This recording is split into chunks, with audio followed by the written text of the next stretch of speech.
coba kalian amati gambar-gambar berikut ini ya. Nah, apa kegiatan yang kamu lihat?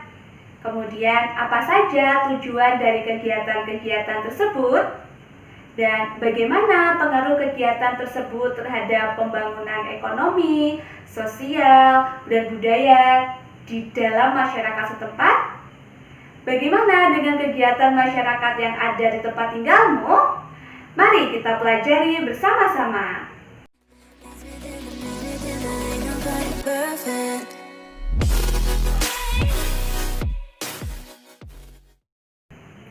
Halo anak-anak, Assalamualaikum warahmatullahi wabarakatuh. Selamat pagi dan salam sejahtera untuk kita semua. Apa kabar anak-anak? Semoga hari ini kalian tetap dalam keadaan sehat walafiat ya. Tetap semangat meskipun kita masih belajar dari rumah. Anak-anak, sebelum belajar, marilah kita berdoa terlebih dahulu. Berdoa dimulai. Berdoa selesai. Nah, anak-anak, pada hari ini kita akan belajar tema 6, subtema 3, pembelajaran 3. Namun sebelumnya, jangan lupa untuk tekan tombol like dan subscribe agar kamu tidak ketinggalan oleh video pembelajaran berikutnya. Anak-anak, masyarakat Indonesia merupakan masyarakat yang selalu menghargai warisan nenek moyangnya.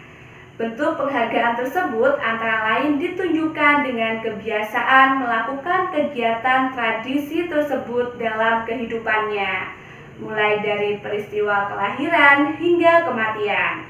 Terdapat tradisi yang terus-menerus dijalankan hingga saat ini. Tidak dipungkiri bahwa ada kecenderungan masyarakat untuk mengurangi kegiatan tradisinya dengan berbagai alasan. Akan tetapi, kesadaran masyarakat untuk kembali menghidupkan tradisi-tradisi nenek moyang tetap meningkat. Tempat-tempat wisata adat menjadi salah satu wisata yang mengusung tema kembali ke masa lalu dan kembali ke alam menjadi salah satu tujuan wisata yang digemari. Pemerintah dan masyarakat adat menetapkan beberapa desa menjadi desa adat yang dikelola dan dilindungi pemerintah untuk mempertahankan nilai budaya masyarakat adat tersebut. Keberadaan desa adat memang beranjak dari keinginan untuk tetap memelihara peninggalan nenek moyang dengan mempertahankan nilai dan kegiatan tradisional. Nilai dan kegiatan tradisi nenek moyang bangsa Indonesia selalu menghargai alam sebagai sumber kehidupan. Terdapat beberapa desa adat di Indonesia yang dipelihara, dilindungi, dan dijaga dengan baik oleh masyarakat setempat maupun oleh pemerintah setempat. Nah, contoh desa-desa adat yang ada di Indonesia contohnya adalah Desa Adat Bena di Ngada, Nusa Tenggara Timur.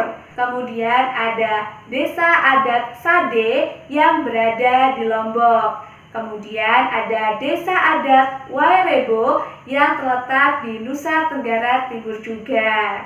Berikutnya ada Desa Adat Kampung Naga yang terletak di Tasikmalaya, Provinsi Jawa Barat. Selanjutnya ada Desa Adat Trunyan yang berasal dari Provinsi Bali. Kemudian ada Desa Adat Pariangan yang terletak di Tanah Datar di Provinsi Sumatera Barat. Nah, desa-desa adat tersebut merupakan beberapa contoh desa adat yang dipertahankan keberadaannya dan keasliannya hingga saat ini. Anak-anak, ada juga beberapa desa adat dan kehidupan masyarakat asli yang diperkenalkan ke masyarakat luas melalui beberapa orang setempat yang peduli untuk mempertahankan nilai budaya dan kegiatan tradisinya. Salah satunya adalah Desa Adat Osing di Kemiren. Nah, Desa Adat Osing di Kemiren ini terletak di Banyuwangi, Provinsi Jawa Timur. Nah, desa adat ini diperkenalkan ke masyarakat luas melalui ahli kopi setempat. Desa ini dikelola untuk mempertahankan tradisi masyarakat Osing sebagai suku asli masyarakat Banyuwangi. Kemudian ada juga Andrea Hirata. Beliau merupakan seorang penulis novel yang melakukan usaha untuk mengangkat dan mempertahankan pusaka tradisi masyarakat Gantang Belitung di Sumatera Selatan. Melalui novelnya yang sangat terkenal yang berjudul Laskar Pelangi, Andrea memperkenalkan kehidupan masyarakat Melayu yang tinggal di Desa Gantong, tanah kelahirannya. Anak-anak, apa yang barusan Bu Eka jelaskan tadi bisa kalian baca pada buku paket halaman 156 sampai 157. Anak-anak, berdasarkan paragraf yang telah kalian baca, coba sekarang kalian tuliskan hal-hal apa saja yang kalian pahami dari masing-masing paragraf tersebut.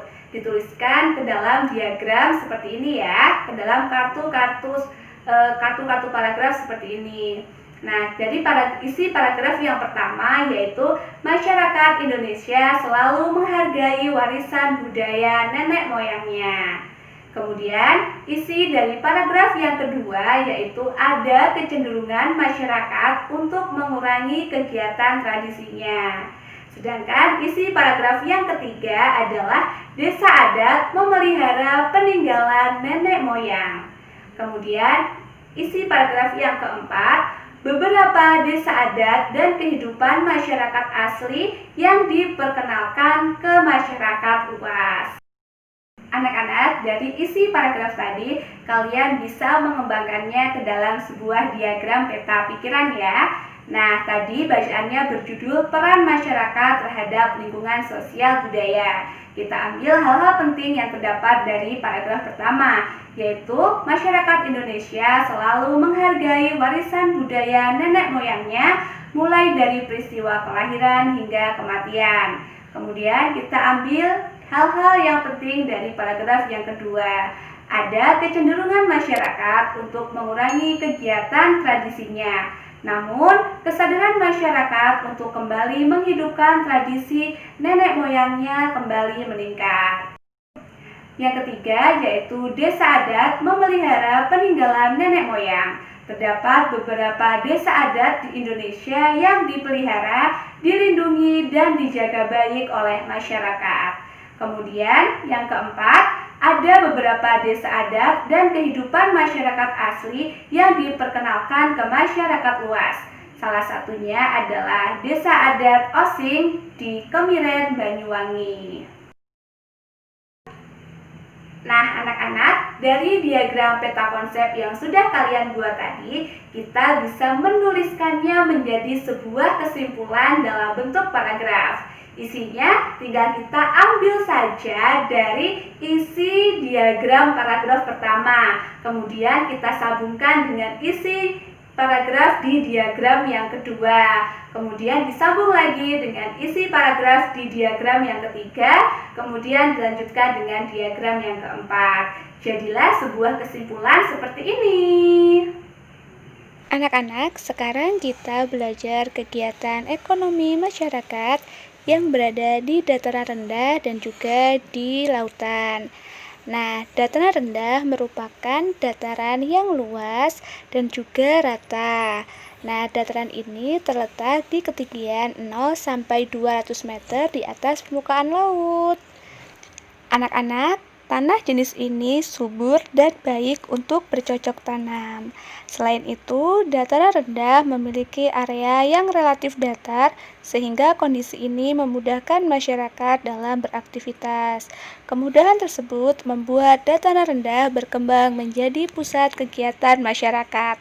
Salah satunya adalah kegiatan pembangunan pada bidang ekonomi seperti menanam padi dan menangkap ikan. Anak-anak, ngomong-ngomong tentang peninggalan warisan budaya nenek moyang Indonesia, selain desa-desa adat yang terdapat di Indonesia, nenek moyang kita juga mewarisi kita dengan suatu keindahan yang dinamakan batik. Nah, batik ini merupakan salah satu kekayaan yang dimiliki oleh Indonesia. Tahukah kamu pada tanggal berapa Hari Batik itu dirayakan? Iya, Hari Batik dirayakan pada setiap tanggal 2 Oktober.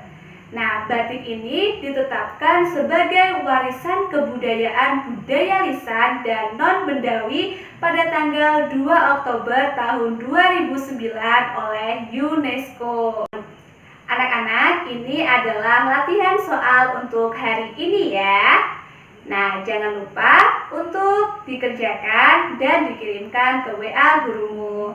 Anak-anak, jangan lupa untuk tetap mematuhi protokol kesehatan dimanapun anak-anak berada. Sampai jumpa di pertemuan berikutnya.